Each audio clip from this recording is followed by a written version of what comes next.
L'humilité en trading, on en parle finalement très peu parce que c'est vrai que c'est quand même délicat à gérer. Chacun et chaque trader a un profil d'intervention sur le marché qui est différent, que ce soit d'ailleurs au niveau de sa technique, mais également au niveau de sa psychologie, de son unité de temps, etc.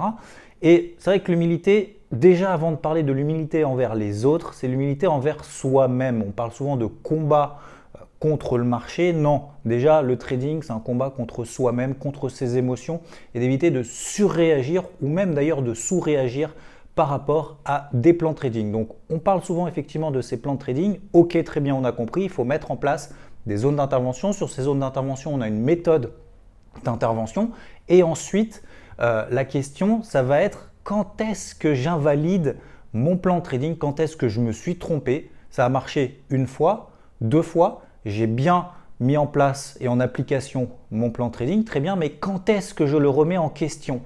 C'est là où la frontière finalement entre le respect de son plan de trading et avoir cette humilité de dire ok, soit je me suis trompé ou soit cette fois-ci je ne vais pas le mettre en application pour telle et telle raison, eh bien la frontière est quand même très proche entre justement le fait de respecter son plan de trading, avoir une conviction et la mettre en application et le fait de l'invalider. Pourquoi est-ce qu'on va parler de ça? Eh bien ça fera justement une très belle introduction à ce que je pense du marché.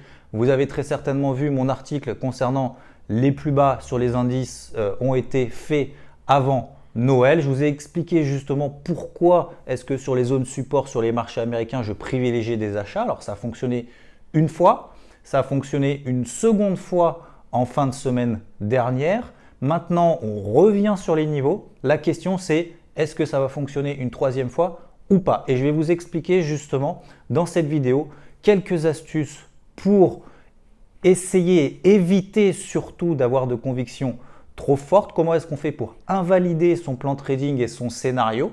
Donc avoir justement cette humilité de dire ok, je me mets en retrait et donc maintenant je vais mettre en place peut-être un autre plan de trading. Je vous rappelle d'ailleurs que sur le marché, vous n'avez pas forcément besoin ou le devoir d'être soit à l'achat, soit à la vente. Vous pouvez tout à fait être à l'écart du marché. Ça, on l'oublie très souvent. On parle également de bull market et de bear market, mais on n'est pas forcément dans un marché haussier. On n'est pas forcément dans un marché baissier, on peut être tout à fait dans un marché neutre de range ou sur lequel tout simplement on n'a pas d'avis de conviction ou de plan trading et donc on a justement cette humilité de dire je ne fais rien et j'attends une prochaine opportunité ou en tout cas des probabilités de réussite sur mon plan trading et sur mon trade qui sont intéressants. Donc on va voir ensemble justement est-ce que le fait que les indices reviennent sur exactement les mêmes zones support sur lesquelles j'avais privilégié les achats il y a 3 semaines, donc le 22 novembre. Je vous mets d'ailleurs l'article dans la description de cette vidéo.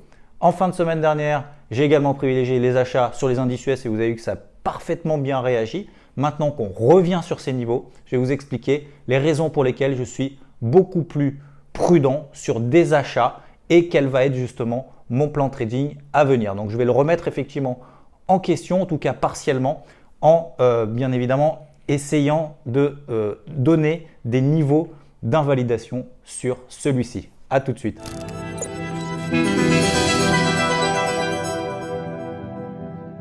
L'humilité en trading, c'est de se dire je me suis planté sur cette stratégie d'intervention, sur ce plan trading, sur cette conviction, sur cette tendance sur le marché et finalement, c'est de se remettre en question et remettre en question son plan de trading. Alors, ça peut être également le fait que votre plan de trading ait marché une fois, deux fois et la troisième fois, vous dites à ce moment-là que peut-être que mon plan de trading n'est pas le bon. Alors, c'est toujours facile de revenir en arrière et de se dire j'aurais mieux dû inverser mon plan de trading et vendre en haut plutôt que d'essayer d'acheter en bas parce qu'on était dans une tendance baissière. C'est toujours bien évidemment beaucoup plus facile a posteriori. Et à ce moment-là, vous devez justement réagir en fonction des éléments de marché. Généralement, vous avez une méthode de trading, une méthode d'intervention et un plan de trading et finalement, vous en contentez uniquement. Alors déjà, c'est très difficile de faire tout ce travail-là. Il y a certaines personnes, bien évidemment, mettent quelques semaines, d'autres quelques mois, d'autres quelques années avant d'avoir une méthode véritablement d'intervention qui fonctionne dans le temps. Mais là où ça devient un petit peu plus délicat, c'est justement de se dire mon plan de trading, ok, il fonctionne une fois, deux fois, je m'en contente, mais la troisième fois, il y a ce qu'on appelle un petit peu l'analyse dynamique, donc l'analyse du marché qui va vous donner des informations complémentaires, soit pour valider bien évidemment votre stratégie initiale, soit pour l'invalider. Et à ce moment-là, justement, cette notion d'humilité va vous permettre de vous dire « Ok, j'ai cette analyse dynamique qui va finalement à l'encontre, à l'inverse de ma stratégie d'intervention peut-être qui a déjà fonctionné précédemment et donc je la remets en question. » Alors attention, j'en ai parlé en introduction, mais la remettre en question, ça ne veut pas forcément dire retourner sa veste tout de suite et donc faire l'inverse, c'est-à-dire reverse sa position. Vous passez d'une stratégie acheteuse à une stratégie vendeuse instantanément. Je vous rappelle qu'il y a trois notions dans le trading: acheteur, vendeur ou à l'écart du marché. Et vous pouvez tout à fait avoir justement cette humilité de dire « Eh bien, je sais que je ne sais pas ». D'accord ? Le trading, ce n'est pas forcément être en position H24, c'est aussi prendre le temps de la réflexion, d'avoir des éléments et des probabilités de réussite de votre trade qui sont importantes ou en tout cas qui sont suffisamment importantes pour vous dire « Ok, je clique sur le bouton achat ou vente de la souris sur l'actif que j'ai analysé en l'occurrence ». Alors, trois astuces qui vous peut-être, j'espère, vous vont permettre d'éviter et de vous contenter véritablement à être dans votre schéma et de ne absolument pas retourner de veste ou en tout cas la retourner beaucoup trop tard et ce qui risque justement après de vous dire j'ai mon plan trading, je le garde jusqu'à ce qu'il soit invalidé, sauf qu'on n'a pas de niveau d'invalidation. Donc ça, c'est la première astuce, c'est de se dire je note sur un bloc-notes et un stylo. Alors c'est assez basique mais ça fonctionne très très bien. En début de semaine par exemple, lorsque vous avez un trade qui est engagé ou un plan de trading que vous avez mis en place, vous dites ok, ce plan trading, je le mets en place et je l'invalide lorsqu'on a atteint tel niveau. Tout simplement, vous prenez un scénario sur les indices américains, vous dites le SP500, je l'achète au-dessus de 2500 points. Tant qu'on reste au-dessus de 2500, je cherche des achats selon ma méthode d'intervention. Dès qu'on passe en dessous de 2500 points, vous mettez tout simplement une alerte sur votre plateforme de trading ou tous les outils que vous disposez justement sur Internet, notamment pour vous mettre des alertes sur des niveaux clés, eh bien vous placez une alerte et dès que l'alerte sonne, vous invalidez votre scénario, vous arrêtez les achats lorsque le SP500 passe par exemple sous les 2500 points. Ça peut être un élément très important. Après, la deuxième astuce, c'est effectivement prendre en considération l'analyse dynamique. Alors l'analyse dynamique, c'est quoi véritablement? C'est tout simplement que le marché va vous donner, au fur et à mesure bien évidemment qu'il évolue dans le temps, va vous donner des éléments supplémentaires, voire complémentaires. On va le voir juste après dans cette deuxième partie par rapport à mon scénario d'achat sur les indices américains sur les zones support et je vais vous expliquer justement juste après pourquoi est-ce qu'il y a 2 semaines, on était exactement sur les mêmes niveaux sur les US, j'ai privilégié les achats, ça a marché quasiment instantanément, le lendemain tout de suite les indices américains se sont envolés, en tout cas ont retrouvé quasiment leur plus haut, au moins leur milieu de range dans lequel ils évoluent depuis un an et demi. Maintenant qu'on revient exactement sur les mêmes niveaux, pourquoi est-ce que j'estime que mon scénario prioritaire, mon scénario initial, eh bien finalement, il n'a plus lieu d'être ou en tout cas, il a des chances de manière très rapide, peut-être dans les prochains jours, voire même dans les prochaines heures, lorsque le marché va recoter, d'être invalidé. Donc là, c'est ce qu'on appelle l'analyse dynamique. Donc vous allez avoir des bougies qui vont bien évidemment après vous influencer. Toujours, je vous rappelle, on part toujours des unités de temps longues pour réduire ensuite ces unités de temps pour privilégier ensuite l'horaire, même si vous faites de l'intraday. C'est toujours très intéressant de savoir et important, voire même vital, de savoir dans quelle dynamique est-ce qu'on est, même sur du long terme, sur du moyen terme ou sur du daily, même si on fait que de l'intraday. Et à ce moment-là, une fois que il faut prendre véritablement cette prise de recul, cette prise de conscience et c'est ce à quoi justement sert l'analyse. Alors ça, vous allez me dire, la première étape, c'était je note mon niveau d'invalidation, mais comment est-ce que je peux savoir que j'invalide mon scénario avant d'avoir atteint mon niveau d'invalidation? Alors ça va aussi avec l'expérience, c'est-à-dire que, encore une fois, on va le voir juste après, mais lorsque vous avez des bougies, par exemple, des flux baissiers très très fort et que vous êtes acheteur sur le marché, ça a fonctionné une fois, deux fois, mais la troisième fois, vous avez d'autres éléments extérieurs, que ce soit d'autres indications. Alors, pas forcément des indicateurs propres à l'actif en question, mais ça peut être d'autres indicateurs. Ça peut être les obligations. Par exemple, vous êtes même sur les marchés des actions, le marché des indices. Si vous avez des signaux, entre guillemets, sur d'autres marchés, d'autres actifs, ça peut vous donner un petit peu la puce à l'oreille. C'est pour ça que moi, j'aime bien avoir une analyse globale sur le marché. On dit souvent, effectivement, et je suis complètement d'accord avec ça, que les actifs ne sont pas corrélés entre eux, que ce soit les marchés américains avec les indices européens, que ce soit les indices européens avec l'euro-dollar, etc. Tout à fait. Mais par contre, si vous avez des éléments, tous les éléments, ou en tout cas une grande majorité des éléments extérieurs, vous voyez, qui sont à l'encontre de votre stratégie initiale, et même si votre niveau d'invalidation n'est pas atteint sur l'actif que vous tradez, eh ben, ça peut vous mettre la puce à l'oreille en disant ok, j'ai peut-être tort. Alors, pour le moment, mon scénario n'est pas invalidé, mais j'ai énormément d'éléments extérieurs. L'environnement ne m'incite pas à privilégier mon plan de trading. Et c'est là que ça devient délicat. Et c'est la troisième. Alors, je ne vais pas dire que c'est une troisième astuce, mais disons, c'est vrai que c'est avec le temps, avec l'expérience, au fil des jours, au fil des semaines, au fil des mois. Et ça, une vidéo ne peut pas vous l'apprendre, une formation ne peut pas vous l'apprendre, un bouquin ne peut pas vous l'apprendre. Et ça, c'est vis-à-vis de vous-même. C'est votre humilité, votre façon de réagir par rapport aux éléments de marché, votre psychologie. Mais encore une fois, si vous respectez déjà les deux premières astuces, c'est-à-dire vous dire j'ai un niveau d'invalidation, ça c'est la première chose, point barre, j'atteins mon niveau, j'abandonne mon plan de trading. Deuxième élément, j'ai une analyse dynamique qui est contradictoire avec mon plan de trading initial et donc j'invalide mon scénario.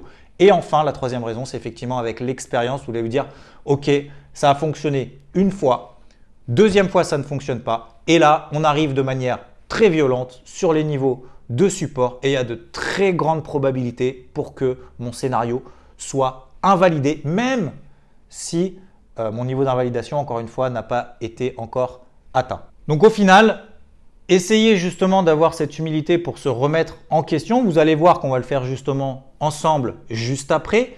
Le trading, encore une fois, et j'insiste vraiment là-dessus, ce n'est pas forcément avoir toujours un avis sur le marché. Laissez ça aux personnes qui veulent satisfaire leur ego ou se satisfaire vis-à-vis des autres, d'essayer d'avoir raison sur le marché. On peut et on doit en tant que trader véritablement ne pas avoir toujours cette obligation d'être à l'achat ou à la vente sur le marché. On peut être à l'achat par exemple tout au long d'une semaine et en fin de semaine, vous voyez qu'on revient par exemple sur votre zone d'intervention et là vous dites ok, on est le vendredi, j'ai pas envie de reprendre une position, etc. Donc vous pouvez avoir raison un certain nombre de jours, un certain nombre d'heures, un certain nombre de fois en fonction de votre plan trading, mais pas votre objectif, ce n'est absolument pas d'avoir raison sur le marché.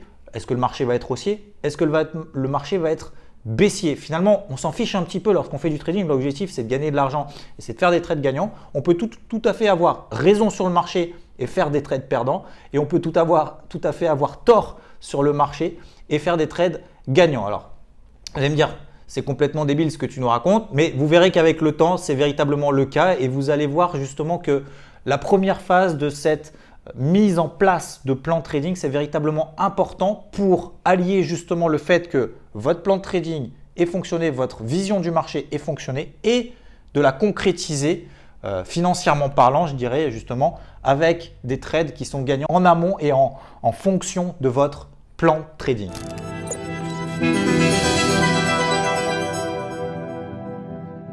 Allez, on va rentrer tout de suite dans le concret sur les indices américains. Le 21 novembre au soir, j'avais posté un article, vous avez été plus de 6000 à l'avoir vu. Donc encore une fois, un grand merci à vous parce que beaucoup l'ont partagé. Maintenant, la question, c'est de savoir est-ce qu'il est encore valable ou pas. Alors déjà, la première chose, c'est que lorsqu'on a eu justement ce repli des indices américains à ce moment-là, eh bien, je privilégie tout simplement les achats pour les différentes raisons que j'avais indiquées dans cet article. Encore une fois, je vous mets le lien de l'article en question dans la description de cette vidéo si vous ne l'avez pas déjà vu. Comme ça vous permettra de comprendre quels étaient les différents éléments pour lesquels j'avais privilégié notamment les achats. Déjà, premièrement, de manière très rapide, c'était que les indices n'étaient pas en bear market, et ça peut tout à fait changer la semaine prochaine, on en parlera justement juste après, que les marchés ont intégré les mauvaises nouvelles au travers notamment des actions qui se sont véritablement, pour beaucoup d'entre elles, se sont faites véritablement massacrer.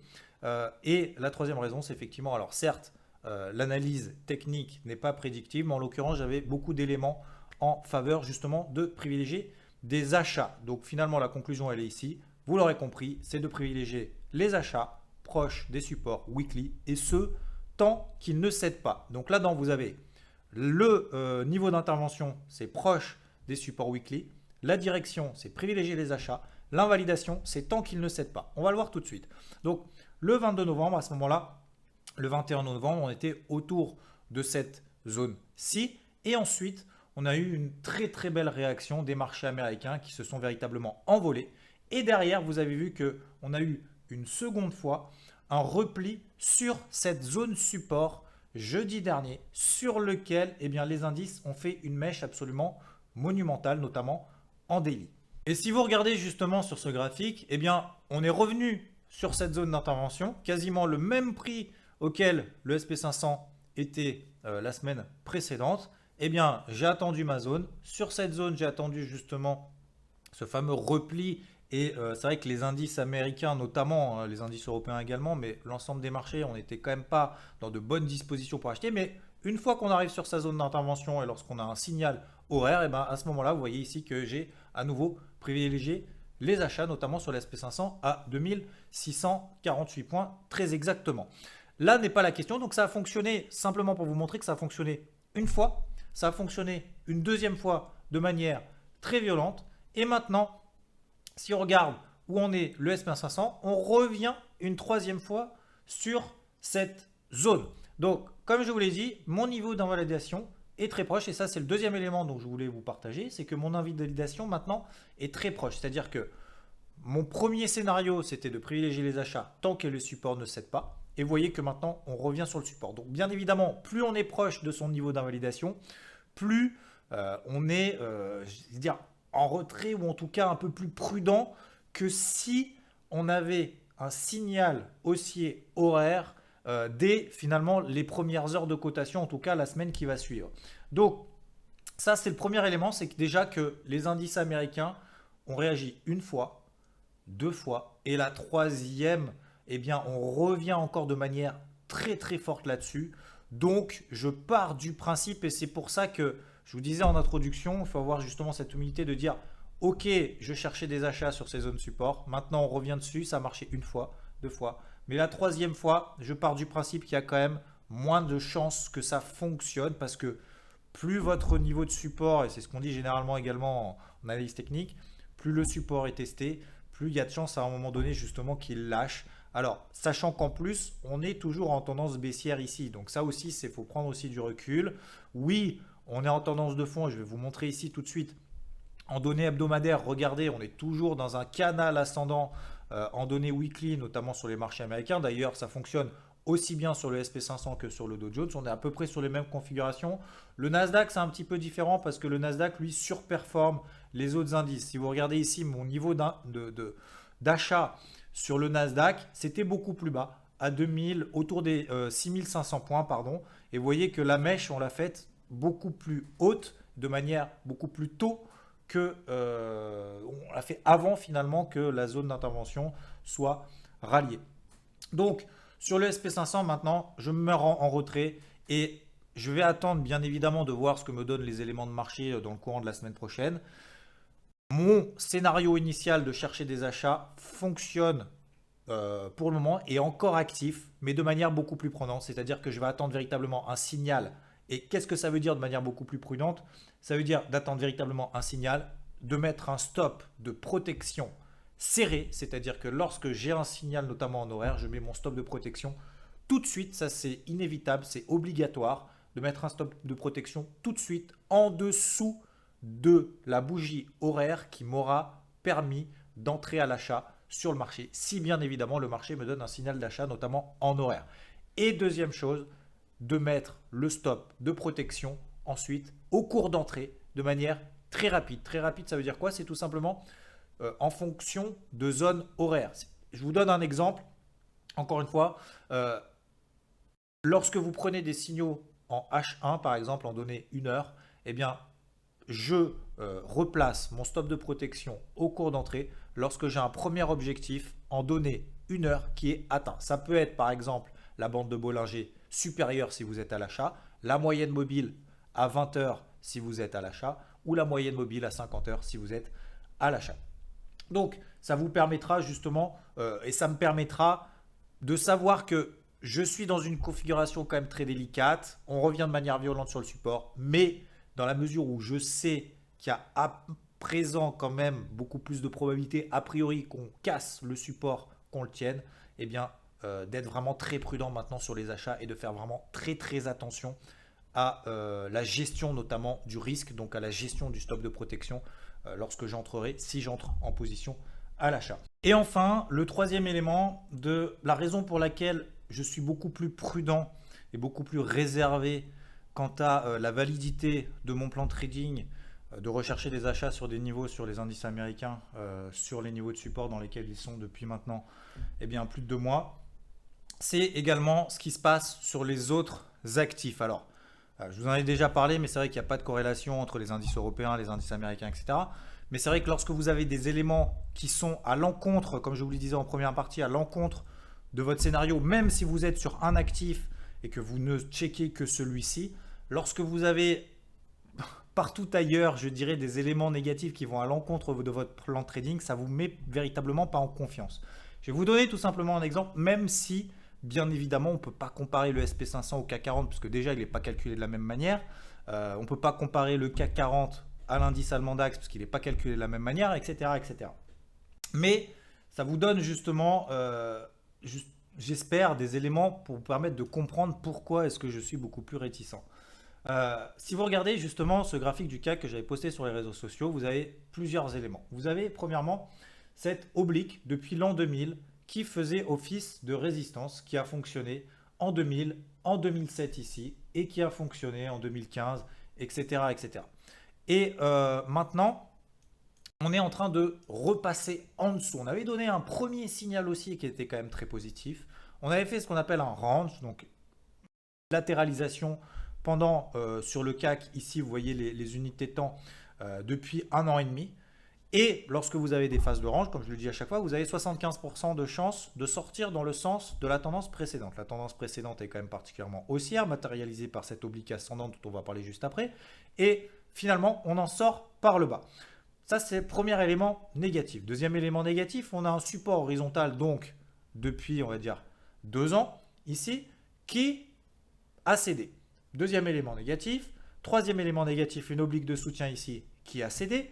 On a ce qu'on appelle en weekly, si on zoome ici, je suis en données mensuelles sur ce graphique-là.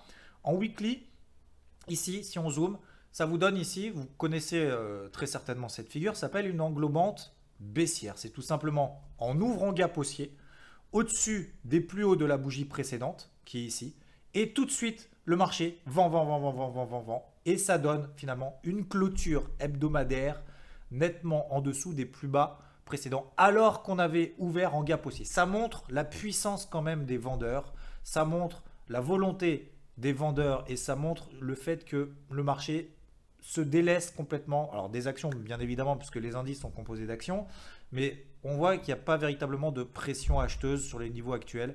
Donc, ça ne présage finalement rien de bon. Alors, encore une fois, on a des signaux baissiers beaucoup plus importants sur les indices européens, tout simplement parce qu'ils sous-performent les indices américains. Sous-performer, ça veut dire tout simplement que lorsque l'intégralité des marchés mondiaux, des indices mondiaux baissent, et bien vous avez les indices européens qui baissent beaucoup plus que leurs homologues américains. Et inversement, lorsque vous avez des rebonds, donc des hausses sur les indices américains, et ben, ils sont beaucoup plus importants que les hausses sur les indices européens. Donc, il vaut mieux acheter les indices américains dans le contexte actuel qui surperforment et vendre les indices européens si vous avez des stratégies vendeuses sur les indices de manière générale. Et vous voyez ici la MM50, la moyenne mobile 50 mois, ici qui a fait office de résistance, office de support, 1 fois, 2 fois, 3 fois, 4 fois ici tout au long de cette année. Encore une fois, dans le courant de cette année, a fait office de support et là, on l'a lâché. Donc ça donne véritablement je vais pas dire envie d'être vendeur sur le marché, mais au moins en tout cas d'être beaucoup plus raisonnable sur les stratégies acheteuses. Donc même, et ça n'empêche pas effectivement encore une fois de répondre à cette question, est-ce qu'on est en bear market ou pas? Alors, c'est toujours délicat, oui, non, peut-être, on est entre deux eaux, etc. J'ai pas forcément la réponse à vous apporter. En tout cas, sur les indices américains, et je vais vous remettre le graphique ici, sur les indices américains, si on prend tout simplement des unités de temps longues, non, pour le moment, on n'est pas en bear market. Alors, certains, très certainement, peut-être, et bravo à vous si vous avez anticipé justement le fait que les indices allaient continuer à baisser, vous n'avez fait que vendre, que vendre, que vendre, que vendre, c'est très très bien. Et c'est pas mon plan, mais encore une fois, c'est le principe du marché, c'est-à-dire que lorsque vous passez, que ce soit un achat ou une vente, vous avez derrière une contrepartie. Donc tout le monde ne peut pas être d'accord sur l'unité de temps, sur l'actif sur lequel on trade. On peut ne pas avoir les mêmes unités de temps, les mêmes plans de trading. Tous les plans de trading peuvent bien évidemment fonctionner ou ne pas fonctionner. Le tout est de savoir ce qu'on fait, pourquoi est-ce qu'on le fait, et d'avoir justement cette présence d'esprit, cette humilité de dire, ok, il y a 2 semaines, j'ai acheté, j'ai privilégié les achats, ça a fonctionné une seconde fois, ça a très très bien marché, on a tout de suite réagi, c'était un très très beau trade. Mais la troisième fois, eh ben, je pense que finalement, je ne vais pas dire que je vais mettre à la poubelle cet article-là, mais pas loin. Donc, je pense qu'il faut avoir justement cette humilité, encore une fois, de dire, de ne pas se contenter de dire oui, c'est le point bas, oui, c'est le point haut, oui, ça va monter, je vous l'avais bien dit, j'avais raison, etc., etc. Mais il faut essayer de prendre tous les éléments comme ça, d'essayer de les synthétiser, de se dire, ben, tant pis finalement, les points bas, les plus bas avant Noël, peut-être et très certainement ne seront pas atteints, mais au moins je me serai remis en question suffisamment tôt pour éviter de se faire traîner. Parce que le problème, c'est lorsqu'on est contenté et lorsqu'on reste dans son scénario, dans sa conviction, c'est qu'après, au moment où on a tort, c'est au moment où on craque. En termes de trading, hein, que ce soit que vous ayez une perte latente beaucoup trop importante, que vous ne pouvez plus gérer psychologiquement, etc. etc. Donc concrètement, et pour finir avec, et pour conclure tout ça, c'est vrai qu'il faut véritablement être prudent sur les achats dans la zone de cours actuelle. En tout cas, moi, ça va être mon scénario et mon plan de trading. Je vais très certainement acheter si j'ai un signal horaire et si les indices américains n'ont pas rompu leur support, n'ont pas cassé les supports weekly que je vous ai montré tout à l'heure. Ça sera très certainement le dernier achat que je tenterai pour cette fin d'année, parce que je vous rappelle que moi je suis plutôt un adepte de swing trading. Après il va y avoir les fêtes d'un fin d'année, etc. Et il va falloir profiter justement de ce temps-là, notamment avec ses proches. Même s'il va se passer bien évidemment très certainement encore des choses sur les marchés, je pense que l'activité va être réduite. On est véritablement ici entre deux eaux, on est sur le fil du rasoir, ça c'est clair et net. Sur les indices américains, on revient encore une fois sur ces zones support, donc ça va être véritablement très instructif et en même temps très compliqué d'exploiter, de savoir à l'avance ce qui va se passer. Encore une fois, l'analyse technique n'est absolument pas prédictive, même si vous êtes sur un support en tendance haussière, ça ne veut pas dire que forcément derrière ça va remonter. Donc, si les US passent sous leur zone support qu'on a déterminé ensemble, notamment sur le SP500, je vous remets le graphique ici, donc sous cette zone des 2600 points, eh bien, je remettrai tout simplement, j'arrêterai les achats jusqu'à ce qu'on réintègre cette zone support. Donc, c'est-à-dire que si on rompt ces zones de support à 2600 points sur le SP500 et vous avez à peu près les mêmes niveaux sur le Dow Jones ici, sur la zone des 24 000 points, on va arrondir, cette zone des 24 000 points. Si on passe en dessous, bien évidemment, j'arrêterai les achats puisque mon scénario de privilégier les achats ne sera plus d'actualité, ne sera plus valable et valide jusqu'à ce qu'on réintègre les niveaux. Donc on peut faire tout à fait un bear trap, hein. Je lis et je vois un petit peu à droite à gauche certains qui anticipent le fait qu'on fait un bear trap. Alors moi je ne vais pas l'anticiper bien évidemment, je vais attendre qu'on le fasse et qu'on réintègre les niveaux pour éventuellement acheter et se dire ok on a fait un bear trap, on est passé en dessous les supports, c'était un piège à vendeur et donc je privilégierai les achats puisqu'on revient finalement dans mon scénario initial de tenir les supports, qu'on reste en bull market, etc., etc. Donc il faut véritablement ne pas avoir de conviction, de mettre des stops de protection serrés, donc ne pas avoir de conviction, ne pas avoir d'ego et ne pas avoir finalement de scénario 6 mois à l'avance. C'est pas parce qu'on est acheteur il y a 2 semaines qu'on est acheteur tout au long de l'année, toute la vie et pendant des mois, pendant des semaines. Donc il faut véritablement avoir des plans trading sur l'indice de son choix Pourquoi privilégier les US? Parce qu'ils surperforment, donc privilégier les achats sur ces indices-là.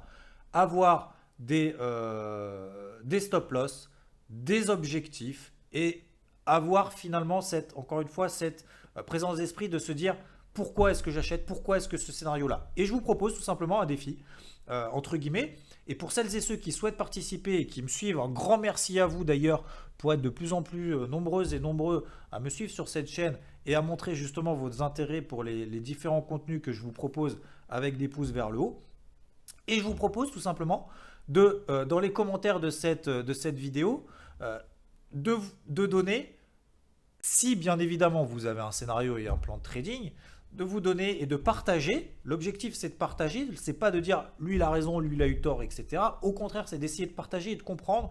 Et c'est encore une fois ce qu'on fait sur IVT et ce pourquoi IVT existe, c'est le partage et que ce soit d'ailleurs dans la méthode d'intervention, que ce soit dans les plans de trading, etc. Donc de mettre l'actif que vous souhaitez, un point d'entrée, un stop loss, un stop de protection et un ou deux objectifs avec 3 bullet points. Pourquoi est-ce que j'achète ce niveau-là? Pourquoi est-ce que je vends ce niveau-là sur cet actif? Avec 3 justifications très rapides, tout simplement, zone support ou tout simplement parce qu'on est en tendance baissière, etc., etc. Et comme ça nous permettra justement à tous de comprendre et de voir un petit peu ce qui a fonctionné, ce qui n'a pas fonctionné. On peut ne pas avoir la même vision du marché, c'est tout à fait normal, c'est le principe du marché. Si on avait tous la même vision du marché, eh bien il n'y aurait finalement qu'un seul sens, il n'y aurait pas d'acheteur, il n'y aurait pas de vendeur, il n'y aurait qu'une seule catégorie des deux, donc on ne pourrait pas avoir de contrepartie. Donc c'est tout à fait normal qu'on ne soit pas d'accord et c'est tout à fait respectable. Et encore une fois, je suis encore une fois ouvert à toutes celles et ceux qui n'ont pas forcément la même vision, mais moi ce qui m'intéresse c'est de comprendre pourquoi est-ce qu'on est à l'encontre par exemple de mon plan de trading, de le partager, d'expliquer pourquoi, d'avoir des débats finalement là-dessus et de comprendre finalement comment est-ce qu'on fait pour agir et comment est-ce qu'on fait pour exploiter ce sentiment de marché, cette conviction et ce plan de trading sur le marché qu'on a. Allez, je vous souhaite à toutes et à tous une très très bonne semaine de trading. Je vous retrouve très vite sur la chaîne YouTube. Encore une fois, un grand merci pour vos pouces vers le haut et un grand merci d'avance pour toutes celles et ceux qui vont participer justement et donner des plans de trading et des points d'entrée, des stop loss et des objectifs sur un actif en question. Merci à vous et je vous dis à plus tard. Bye bye.